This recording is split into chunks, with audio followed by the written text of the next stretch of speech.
Pendant les 52 minutes qui vont suivre, cette jeune femme va faire quelque chose d'exceptionnel dans notre monde agité et bruyant. Rien. Absolument rien. Oui, cette jeune femme commence une séance de méditation.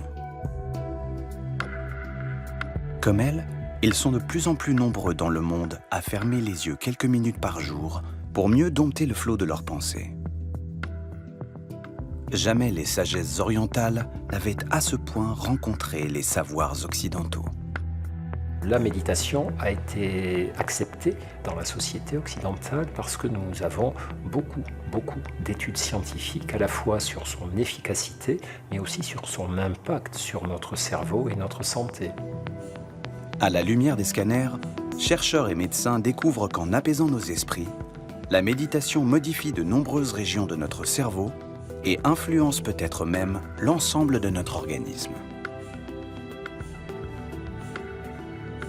Ce qui concerne l'esprit concerne le corps. Ce qui concerne le corps concerne l'esprit. C'est une fantastique conversation. Entraîner notre esprit aurait-il alors un effet réel sur notre corps?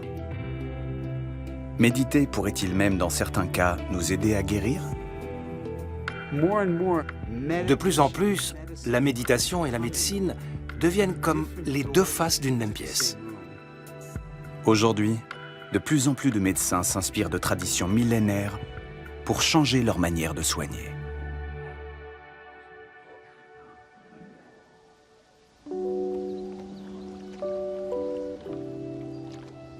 En quittant les ashrams de l'Inde, la méditation s'est progressivement détachée de ses origines religieuses.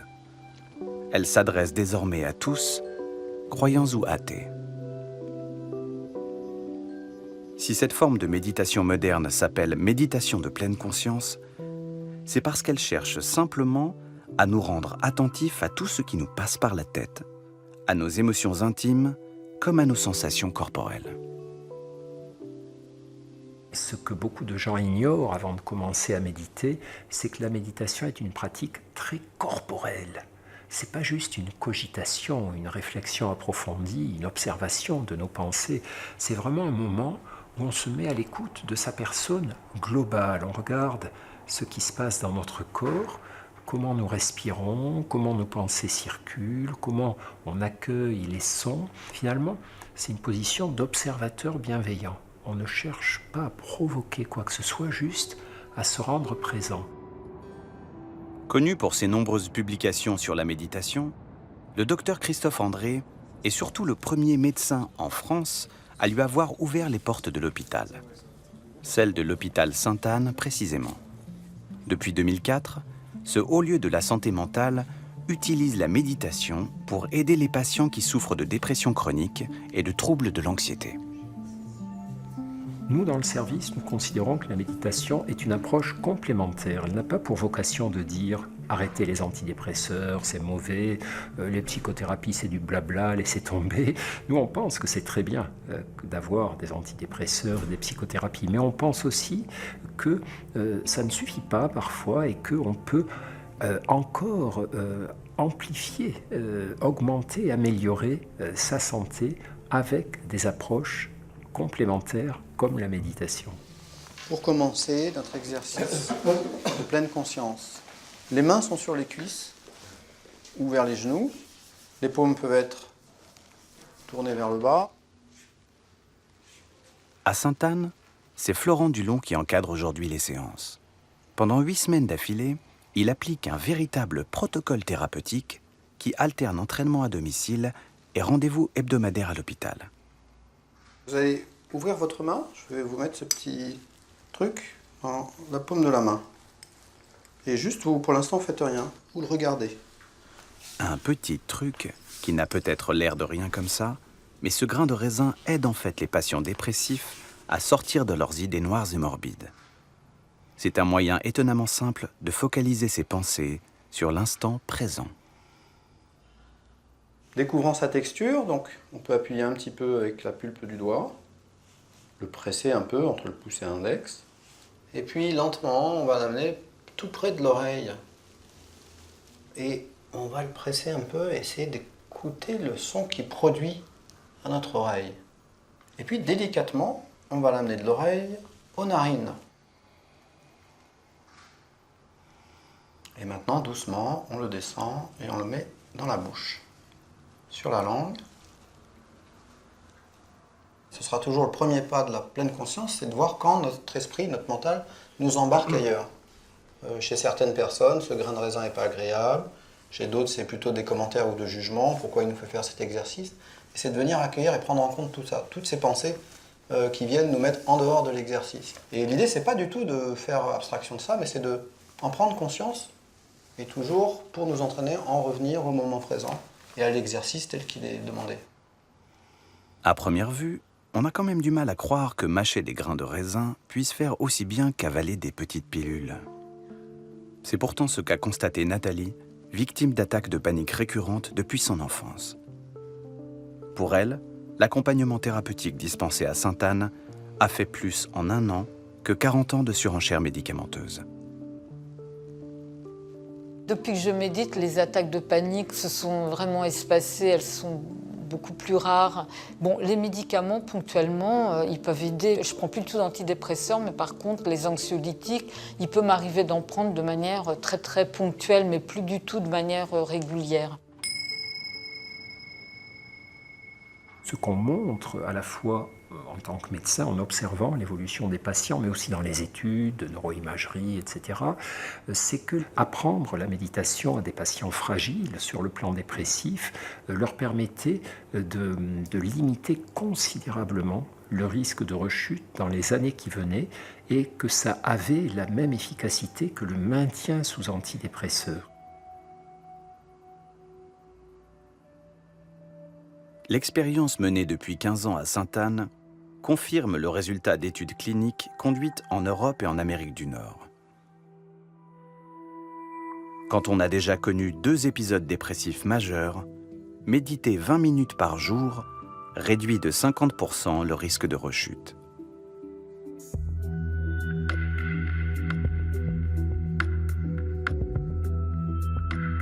Si vous prenez la méditation pour un simple exercice de relaxation, si vous n'y voyez qu'un effet de mode, détrompez-vous.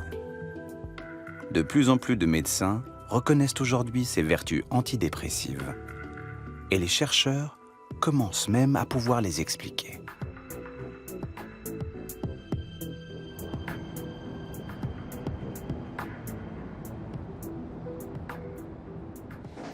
À Boston, la neuroscientifique Gaëlle Desbordes s'intéresse à l'action de la méditation sur une petite région du cerveau particulièrement impliquée dans les troubles de l'humeur et de l'anxiété. Ah là, je pense qu'on la voit bien. Cette région, constituée de 2 petits lobes symétriques, s'appelle l'amygdale. L'amygdale, c'est une partie du cerveau limbique qui est donc impliquée dans les émotions. Donc l'amygdale est souvent décrite comme le centre de la peur ou de l'anxiété ou de l'angoisse. Les personnes qui souffrent de troubles d'anxiété ou de traumatisme ont eu plus d'expériences qui engagent l'amygdale. Donc l'amygdale a grandi. Et l'une de mes hypothèses, c'est que les effets sont réversibles. Méditer permettrait-il alors de réduire l'activité anormale de l'amygdale, voire même d'en modifier la taille? Pour le savoir, Gaëlle Desbordes propose à des patients dépressifs de participer à un stage de 8 semaines de méditation. Elle les fait passer sous scanner au début et à la fin de l'entraînement. Vous allez voir des phrases apparaître sur l'écran et vous allez devoir réagir en fonction de ce qu'elles représentent pour vous. D'accord? Ça va? Alors vous pouvez aller vous installer dans le scanner. Sur l'écran placé devant leurs yeux, les patients voient défiler des phrases symptomatiques de leur état psychique. Le genre de phrases qu'ils ne peuvent pas s'empêcher de ruminer en permanence pendant leur crise de dépression. Si vous avez bien compris et si vous êtes prêts, appuyez sur le bouton. Super, on peut commencer.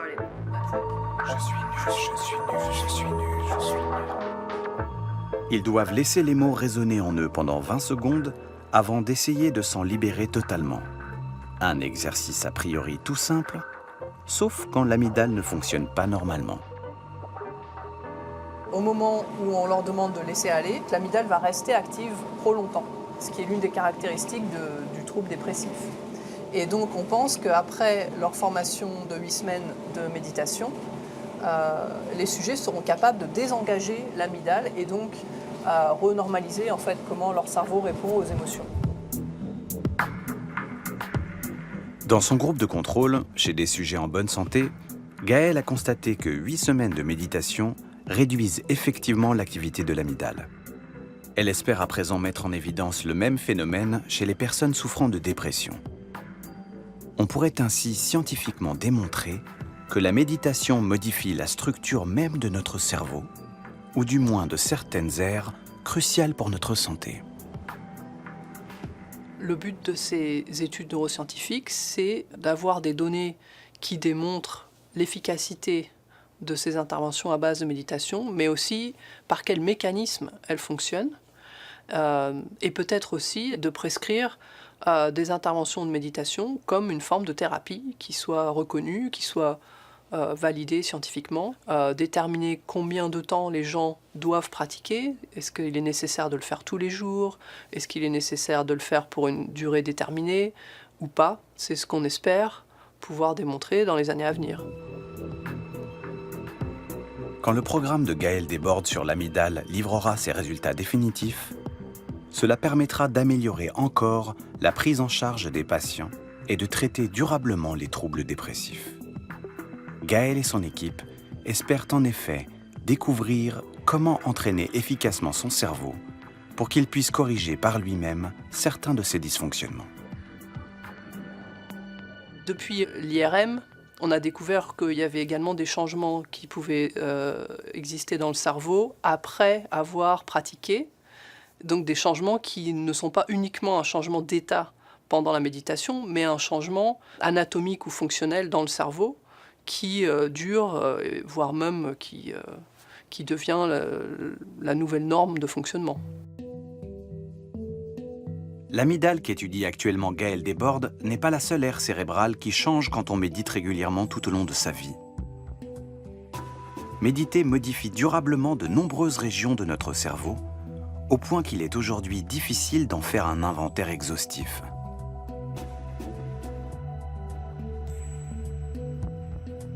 Alors non. Définitivement non. Notre méditante ne fait pas rien depuis qu'elle a fermé les yeux. Elle stimule intensément ce que les spécialistes appellent neuroplasticité.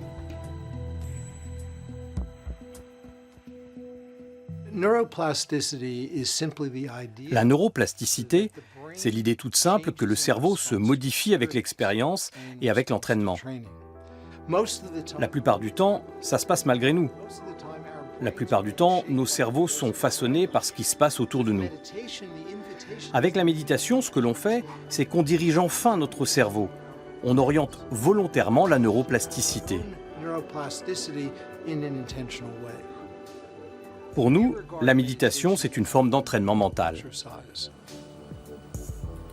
Référence mondiale des études neuroscientifiques sur la méditation, Richard Davidson ausculte depuis des décennies le cerveau des grands méditants, comme le moine bouddhiste Mathieu Ricard. Ses études et celles de ses disciples ont peu à peu révélé que les pouvoirs de l'entraînement cérébral s'étendaient bien au-delà du seul traitement des maladies psychiques. Au début, les scientifiques qui s'intéressaient à la méditation étaient surtout des psychologues et parfois des psychiatres. Mais à mesure que la science a évolué dans ce domaine, on a vu arriver les neuroscientifiques, les immunologues, les cardiologues, les endocrinologues. Ils s'y sont tous intéressés. Depuis le début des années 2000, le nombre de publications scientifiques consacrées à la méditation augmente sans cesse. Aux États-Unis, plus de 250 cliniques et hôpitaux proposent déjà des stages d'initiation à leurs patients. Le plus important d'entre eux est même hébergé au sein de la prestigieuse Université du Massachusetts, en Nouvelle-Angleterre.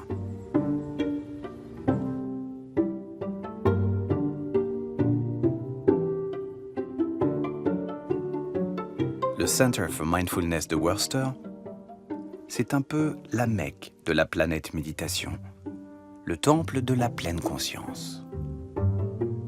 Ici, on marche en pleine conscience, on sourit en pleine conscience, on s'étire en pleine conscience et on finirait même par s'endormir sans en avoir conscience.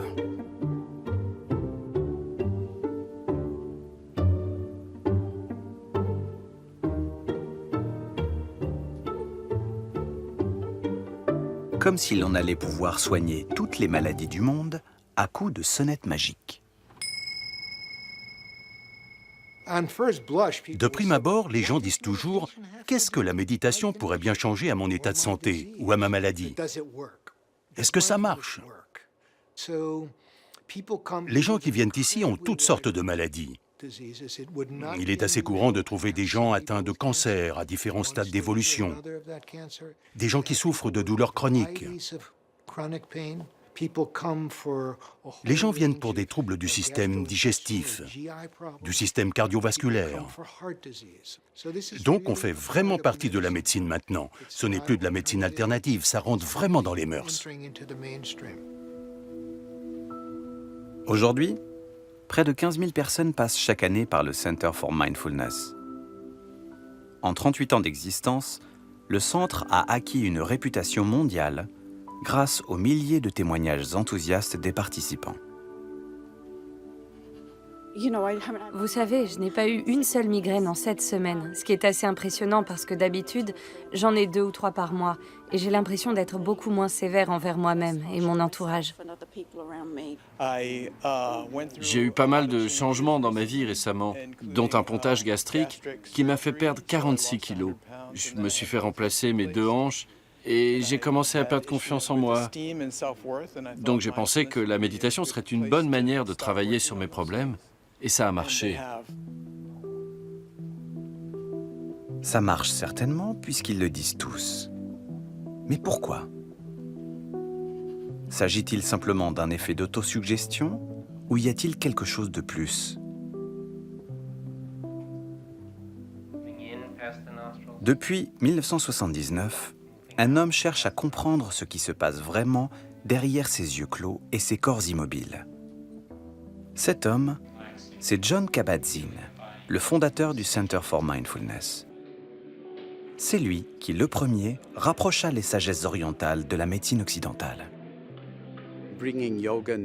Importer le yoga et la méditation chez nous, cette idée a l'air vraiment bizarre comme ça. Et en 1979, elle avait même l'air complètement folle. Comme si j'étais une sorte de hippie en plein trip qui venait profiter du système hospitalier et du système de santé en général. Considéré comme l'inventeur de cette méditation thérapeutique, Jon Kabat-Zinn pouvait à première vue passer pour l'un de ces gourous un peu étranges qui pullulaient dans les années 70. C'est pourtant au sein du très sérieux Institut technologique du Massachusetts, le fameux MIT, que ce chercheur en biologie moléculaire codifia pour la première fois le cycle de 8 semaines qu'on applique aujourd'hui de Boston à Paris. Notre première méditation se fera en mangeant.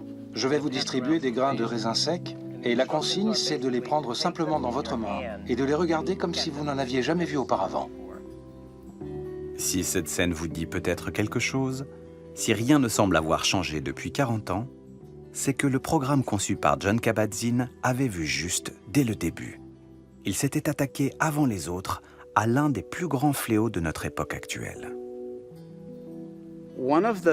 Une des choses qui m'ont inspiré, c'est le rapport sur la santé publique de 1979 intitulé « Être en bonne santé ». C'était la première fois que les autorités médicales déclaraient que le stress était un facteur majeur de morbidité et de mortalité. En d'autres termes, un facteur de maladie. Et on en sait maintenant suffisamment pour comprendre que ça affecte les enfants d'une manière particulière, que ça touche les adultes d'une autre manière. L'Organisation mondiale de la santé a bien raison de dire que le stress, c'est la grande pandémie du XXIe siècle.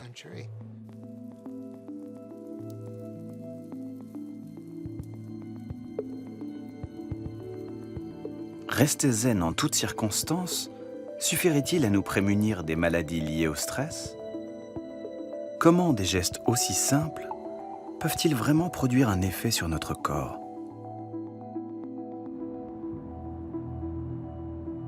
À l'université de Madison, Richard Davidson a démontré que la méditation réduit le stress, mais lutte aussi contre les réactions excessives de notre système immunitaire qui conduisent à des maladies inflammatoires. Une des questions centrales qui revient souvent dans ces études porte sur l'impact de la méditation sur l'inflammation. Parce que l'inflammation est à la source de nombreuses maladies chroniques. On sait que les maladies cardiovasculaires, le diabète, l'arthrose et même des formes de démence comme la maladie d'Alzheimer ont toutes une dimension inflammatoire. Et il y a de bonnes raisons de croire que la méditation a un effet anti-inflammatoire, qu'elle peut agir sur les agents biologiques responsables de l'inflammation. Pour comprendre comment la méditation empêche le stress d'affecter nos défenses immunitaires, les scientifiques ont commencé par reproduire en laboratoire une situation emblématique de la vie moderne. Imaginez que c'est un entretien d'embauche. Vous postulez au métier de vos rêves. On a fait passer un test de stress psychosocial à des gens qui n'avaient au départ aucune expérience de méditation et qu'on a testé avant et après leur formation pour pouvoir les comparer à des méditants expérimentés. Ce test, appelé test de Trier, permet aux scientifiques de mesurer les réactions de notre organisme quand nous sommes soumis à une pression intense ou prolongée. Vous avez 5 minutes pour expliquer à ces 2 personnes pourquoi ce travail est fait pour vous, pourquoi votre candidature est la meilleure. Il y a une caméra et un micro. Cet entretien sera intégralement enregistré. Ils doivent improviser un discours et ensuite faire du calcul mental. La combinaison des deux est très efficace pour susciter le stress sur le plan psychologique et physiologique. Votre temps est écoulé. Laissez vos notes sur la table et dirigez-vous vers le micro. Chez la plupart d'entre nous, le stress est l'exemple type d'une stratégie d'adaptation-réaction. Le rythme cardiaque augmente, on transpire abondamment, on rougit, et tout ça est lié à des changements dans notre métabolisme. Quand nous nous sentons menacés, notre système endocrinien libère en toute urgence des messagers chimiques, les hormones. Elles fournissent un brusque et utile surplus d'énergie à notre organisme, mais l'une d'elles, le cortisol, peut aussi avoir des effets délétères sur la santé. C'est la surproduction de cortisol qui provoque l'affaiblissement général de nos défenses immunitaires et favorise du même coup les réactions inflammatoires. Le cortisol est une hormone de stress qui est sécrétée par les glandes surrénales.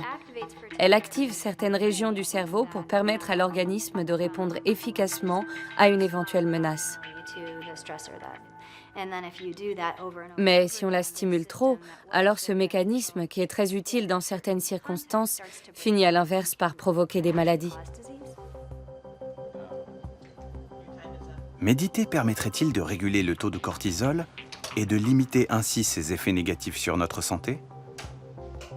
Maintenant, on va prélever un échantillon de votre salive. Prenez ce coton et mettez-le dans votre bouche. Gardez-le pendant 1 minute. Les prélèvements de salive effectués avant et après un entraînement de 8 semaines à la méditation ont confirmé l'intuition des chercheurs.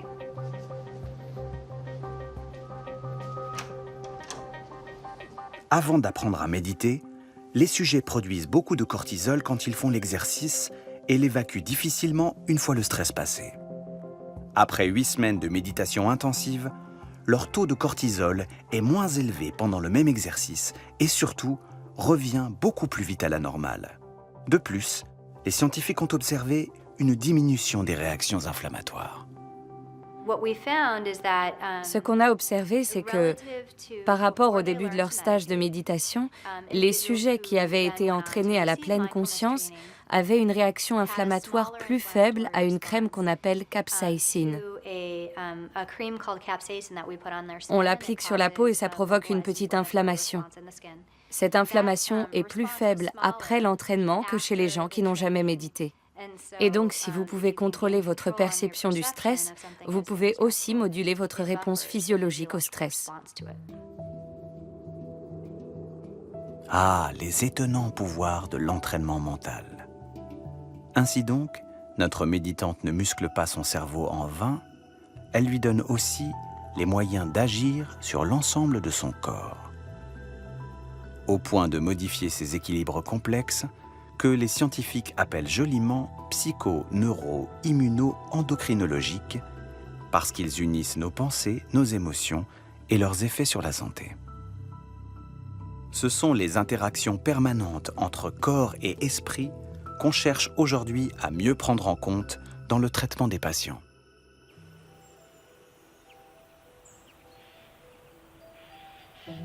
À l'hôpital de la Pitié-Salpêtrière à Paris, le docteur Corinne Inar-Bagnis accompagne depuis 3 ans des patients suivis dans les services de néphrologie, de cardiologie ou même d'oncologie.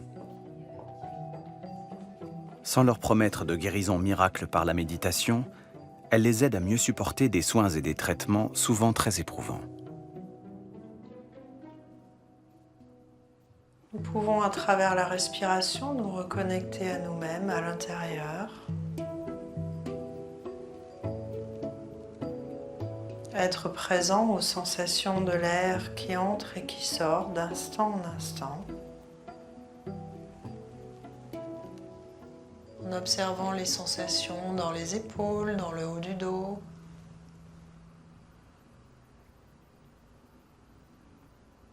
Et en laissant les vertèbres se remettre les unes sur les autres, comme un collier de perles.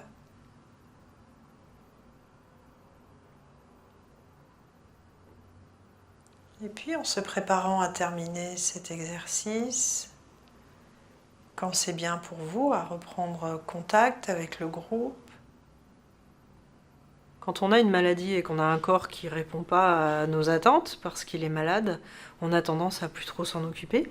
Et on a un certain nombre de témoignages de patients qui disent que leur expérience de la méditation, ça leur a permis de sentir à nouveau certaines parties de leur corps qu'ils n'écoutaient plus, et du coup d'être plus actifs quelque part dans leur traitement, puisqu'ils étaient plus en capacité de dire « tiens, c'est bizarre, j'ai telle ou telle sensation dans le corps, est-ce que c'est un effet secondaire du traitement, est-ce que c'est ma maladie qui évolue ?»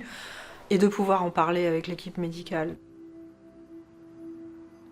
Quand on doit vivre toute sa vie sous surveillance médicale, apprendre à repérer l'évolution des symptômes, s'entraîner à contrôler les réactions de son organisme, savoir anticiper les malaises avant qu'ils ne surviennent, offre bien plus qu'un peu de douceur dans un monde de lutte. C'est même ce qui permet à Joyce de vivre aujourd'hui presque normalement, malgré son insuffisance cardiaque. J'ai un court-circuit électrique au niveau du cœur qui fait que quand mon cœur s'emballe, il ne sait plus s'arrêter. Ça me fait des problèmes circulatoires parce que le sang circule vite et après ça stagne et ça forme des caillots de sang. Et du coup, je peux avoir des phlébites, donc phlébites, suspicion d'embolie pulmonaire et si ce n'est pas traité, un AVC. Moi, au début, je l'ai très mal vécu d'apprendre que j'avais un problème cardiovasculaire à 39 ans. Le choc, c'est dire, voilà, ça freine un peu sa façon de vivre. On voit les choses différemment. Là, depuis la pratique de la méditation, j'ai diminué le nombre de médicaments que je prends. Mais j'arrive à mieux gérer, en fait, quand j'ai les phases de tachycardie. Parce que ça peut arriver à n'importe quel moment. Je veux que mon esprit soit plus fort pour m'aider à guérir, je pratique au quotidien. Et j'ai poussé le vice un peu à ne pas faire de méditation de façon volontaire pendant 1 mois, pendant plusieurs mois.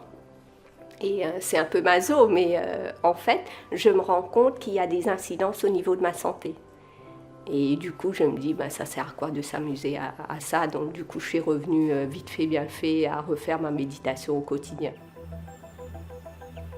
Hier, les patients se contentaient de suivre passivement leur traitement. Aujourd'hui, ils sont de plus en plus nombreux à souhaiter que quelque chose change au royaume d'Hippocrate. Mais que peut-on vraiment attendre de la méditation quand on a mal dans son corps et pas seulement dans sa tête? Méditer peut-il soulager efficacement la douleur, dont se plaignent les malades à l'hôpital? En Occident, dans la médecine contemporaine, on utilise une énorme quantité de médicaments pour traiter les problèmes de douleur, ce qui augmente la dépendance à ces médicaments partout dans le monde. Et c'est un sérieux problème. Or, il se trouve qu'on comprend aujourd'hui beaucoup mieux les circuits neuronaux qui interviennent dans les phénomènes de douleur. Et ça nous donne une très bonne base pour savoir où et comment la méditation peut agir. La douleur est en elle-même un mécanisme d'adaptation vital à notre survie. En l'étudiant de plus près, les scientifiques ont découvert qu'elle associait nos sens et notre cerveau d'une manière particulièrement subtile et complexe. Pendant longtemps, on a cherché un centre de la douleur, comme on a un centre du langage, un centre de la vision. Et en fait, on s'est rendu compte qu'il n'y a pas du tout un centre à un endroit donné du cerveau, mais un maillage, ce qu'on appelle maintenant la matrice de la douleur. Et ce qui veut dire qu'effectivement, on a un circuit qui part en général de la périphérie, des organes, et qui monte par la moelle épinière jusque dans le cerveau. Et dans le cerveau, on a une espèce de feu d'artifice, c'est-à-dire qu'on a un certain nombre de zones qui interfèrent toutes les unes avec les autres pour qu'on ressente cette douleur. Et en fait, ce message de douleur qui arrive au niveau du cerveau, il est traité par un gros ordinateur qui est notre cerveau, mais de différentes manières, avec différents filtres. Et selon ce qu'on a déjà vécu, selon ce qu'on craint, selon ce qu'on est à ce moment-là, et selon notre humeur, on sait que ça va déteindre, ça va amplifier ou minimiser notre ressenti de la douleur. Jusqu'ici, la douleur était considérée comme une réaction incontrôlable, une sorte de réflexe de l'organisme soumis à une agression extérieure. En fait, on sait aujourd'hui que nous augmentons inconsciemment ces effets par des projections mentales disproportionnées. En clair, nous nous faisons d'autant plus mal que nous avons peur d'avoir mal. Une grande partie de la souffrance que nous ressentons quand nous avons mal ne vient pas de la douleur elle-même, mais de l'anticipation de la douleur. Par exemple, si quelqu'un sait qu'il va subir un certain type de traitement qui fait mal, la peur, l'anxiété et la souffrance au sens littéral du terme liée à l'anticipation du traitement va être aussi toxique, voire plus toxique que la douleur elle-même. Pour comprendre comment la méditation agit sur les phénomènes d'anticipation anxieuse de la douleur, les scientifiques ont fait défiler sous scanner des novices et des méditants expérimentés. Ils leur ont infligé une légère brûlure au poignet et ont observé les réactions de leur cerveau. Experts et novices étaient prévenus 10 secondes à l'avance que la température allait brusquement augmenter. Et voilà ce que l'on a découvert. Chez les novices, qui venaient tout juste d'apprendre à méditer, quand on les prévenait qu'ils allaient ressentir une douleur, leur cerveau réagissait comme si la douleur était déjà là. Il y avait une activité intense dans les différentes régions qui forment ce que l'on appelle la matrice de la douleur. Leur cerveau s'allumait immédiatement. Chez les méditants expérimentés, presque rien. Le signal était quasiment plat.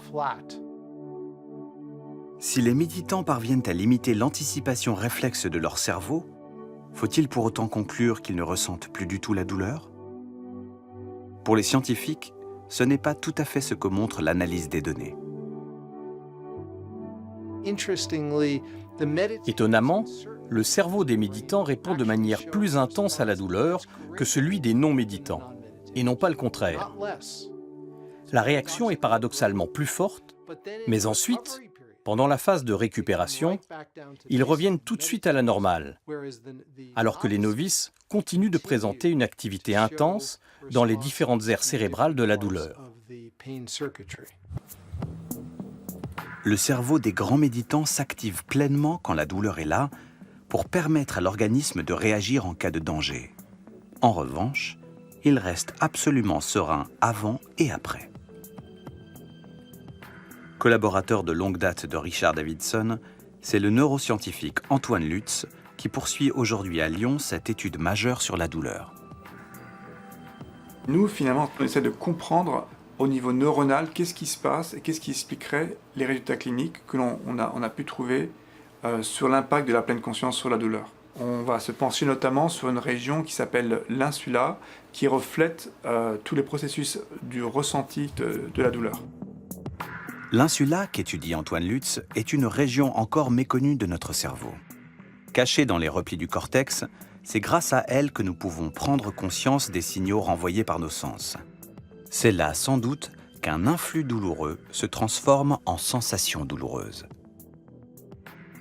L'insula, c'est une région qui va d'une part, de sa partie postérieure, coder la localisation de la douleur. C'est une région qui dit dans quelle partie du corps se produit la sensation douloureuse. Mais l'autre partie de l'insula, la partie plus antérieure, est impliquée dans des phénomènes d'anticipation de la douleur.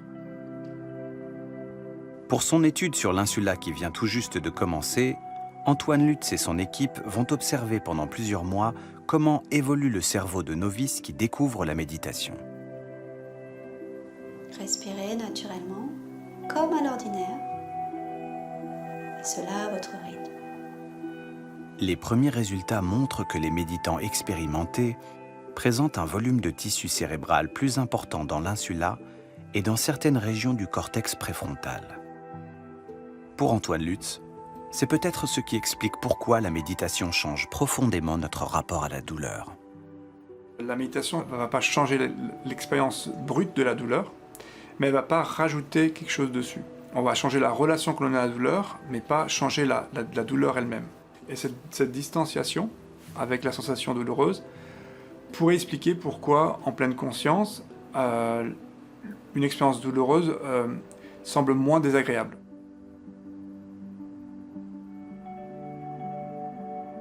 Méditer ne fera jamais de nous des fakirs insensibles à la douleur, mais on peut apprendre à contrôler certaines réactions automatiques de notre corps, même les plus pénibles et les moins agréables. Comme si nous disposions en nous-mêmes de ressources insoupçonnées, précieusement conservées dans les régions calmes et sereines de notre psyché. Comme si la méditation nous ouvrait en fait les portes d'une véritable pharmacie intérieure.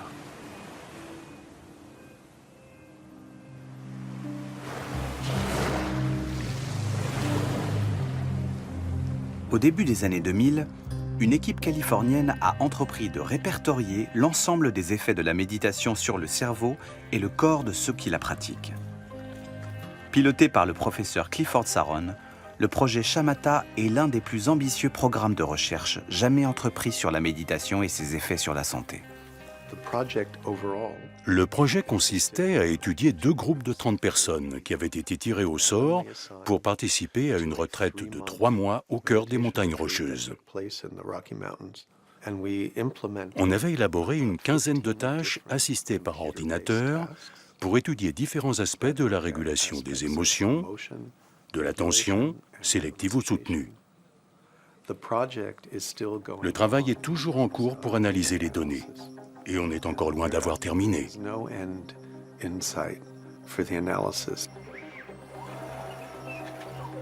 Parmi toutes les disciplines scientifiques impliquées dans le projet Shamatha, l'équipe de Clifford Saron a notamment intégré des généticiens et des spécialistes de biologie moléculaire. C'était la première fois qu'on osait interroger l'effet de la méditation sur le comportement de nos cellules. Avant cela, il n'avait jamais été démontré que les mécanismes du noyau cellulaire étaient susceptibles de réagir au changement d'état d'esprit ou à l'état mental du sujet.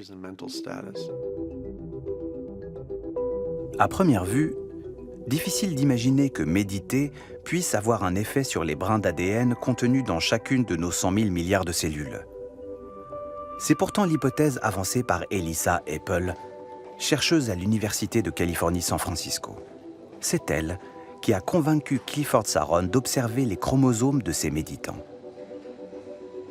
Elle s'intéresse en particulier à ces petites gaines de protection situées à chaque extrémité de nos chromosomes et que les spécialistes appellent télomères. On a les chromosomes, 23 paires dans chaque cellule.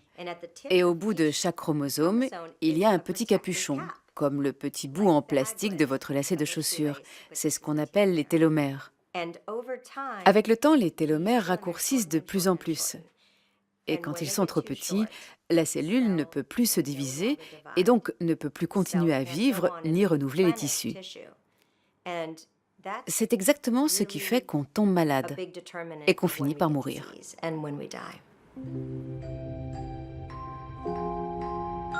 Les télomères jouent un rôle vital pour préserver la santé de notre organisme. Lorsqu'ils raccourcissent, notre patrimoine génétique s'érode progressivement et c'est ainsi qu'à la longue, nos cheveux se mettent à blanchir, notre peau à se rider et qu'apparaissent les maladies liées à l'âge. Le raccourcissement des télomères est un phénomène absolument normal qui nous arrive à tous avec l'âge. Mais le rythme n'est pas tout à fait le même pour tous. Nos gènes, notre hygiène de vie, notre environnement, tout ça influence le raccourcissement de nos télomères. En réduisant le stress et ses effets toxiques sur l'organisme, la méditation pourrait-elle aussi protéger efficacement nos télomères, voire même les renforcer? C'est exactement ce qu'a cherché à savoir l'équipe du projet Shamatha. Elle a mesuré l'évolution du taux de télomérase, l'enzyme chargée de freiner le raccourcissement des télomères, au début et à la fin des 3 mois de retraite. Ce qu'on a découvert, c'est qu'à la fin des 3 mois, on avait 30% de télomérase en plus. Un tiers de télomérase en plus chez les méditants par rapport au groupe de contrôle. «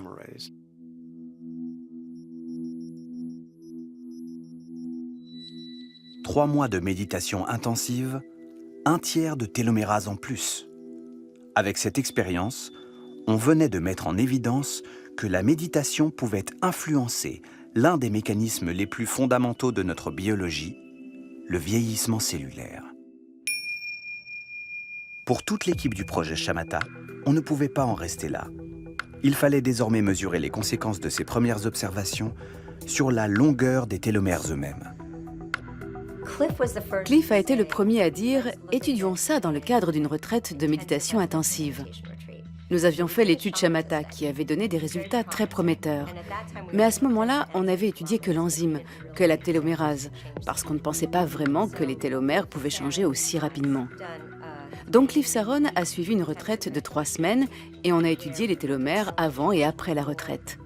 Cette étude a donné des résultats impressionnants.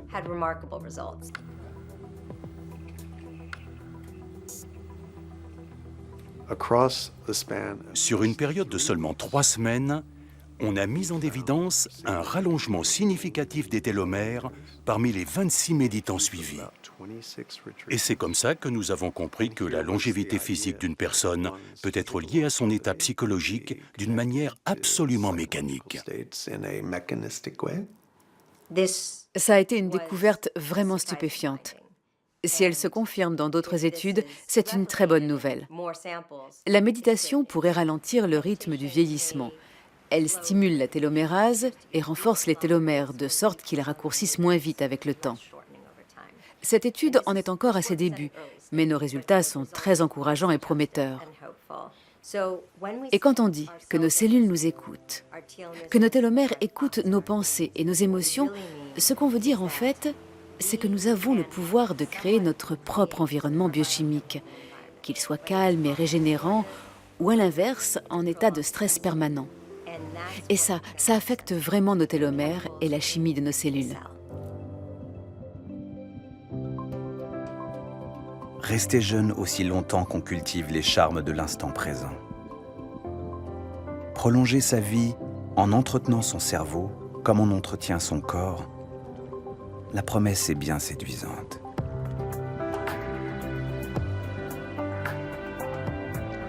Malheureusement, pour les chercheurs qui poursuivent aujourd'hui ces études, les choses ne sont pas tout à fait aussi simples. Ce serait un peu excessif de conclure que la méditation pourrait nous permettre de rester éternellement jeunes. Mais je crois que la longueur des télomères et l'activité de la télomérase sont des marqueurs biologiques importants pour mesurer la santé de nos cellules et le vieillissement cellulaire. Dans cette perspective, nos résultats, même s'ils n'en sont qu'au stade préliminaire, suggèrent que la méditation a bien un impact positif sur la biologie des télomères. Le vieillissement cellulaire est hélas un phénomène irréversible, mais il semble bel et bien possible de le ralentir, ou du moins d'éviter de l'accélérer. Il y a beaucoup de recherches dans l'industrie pharmaceutique pour arrêter le vieillissement et prolonger la jeunesse. On est encore loin d'avoir trouvé la solution, mais ce dont on peut être sûr, c'est qu'il est possible de vieillir en meilleure santé. On n'est pas obligé d'avoir toutes ces maladies chroniques qui nous font souffrir et qui nous coûtent cher. On peut cantonner ces maladies à la fin de la vie et rester plus longtemps en bonne santé. La découverte des effets de la méditation sur notre patrimoine génétique et la santé de nos cellules est sans doute à ce jour l'une des plus surprenantes et des plus prometteuses.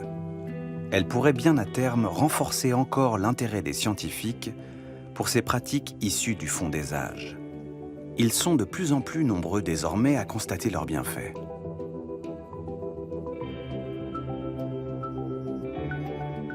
À quelques kilomètres de Strasbourg, au sommet du Mont Saint-Odile, on vient aujourd'hui de toute l'Europe pour découvrir leurs vertus thérapeutiques. Ici, sous la direction du rhumatologue Jean-Gérard Bloch, médecins et professionnels de santé viennent préparer le premier diplôme de méditation délivré par l'université française. Longtemps, les disciplines médicales étaient très cloisonnées, même si tout le monde a dans l'idée que cette cloison est artificielle, mais aujourd'hui même ces séparations commencent à s'estomper et s'ouvre ainsi un champ de médecine intégrative, on commence à l'appeler comme ça, ou de médecine du corps-esprit, et qui pour moi peut peut-être même s'appeler médecine de l'être. Chaque année, au cœur de l'hiver, les médecins de demain apprennent à leur tour à respirer en pleine conscience, à marcher en pleine conscience, à mettre leur corps au repos pour mieux dompter le flot de leurs pensées. Après ces progrès extraordinaires de la médecine technicienne, il fallait que nous rattrapions un petit peu le retard pris par la médecine humaniste. Et là, voilà, j'ai le sentiment que nous sommes à une époque où les choses s'équilibrent dans ce sens. Petit à petit, la médecine occidentale amorce sa métamorphose, intégrant progressivement les acquis d'une quarantaine d'années de recherche menées hors des sentiers battus.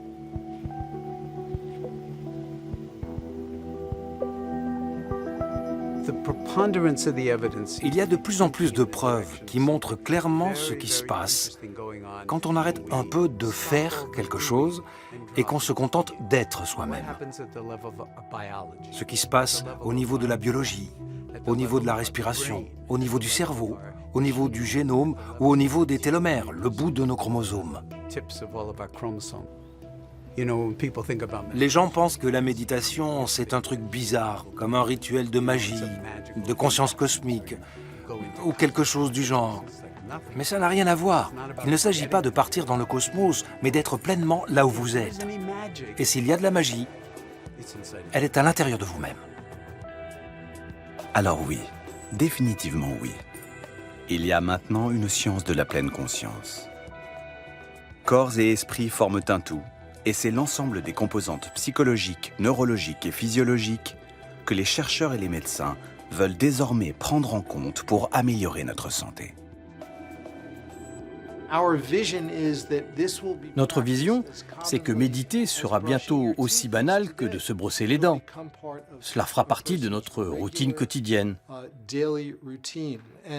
On traite nos dents avec respect en les brossant et en les soignant. On devrait vraiment prendre soin de notre esprit et de notre cerveau avec autant de respect.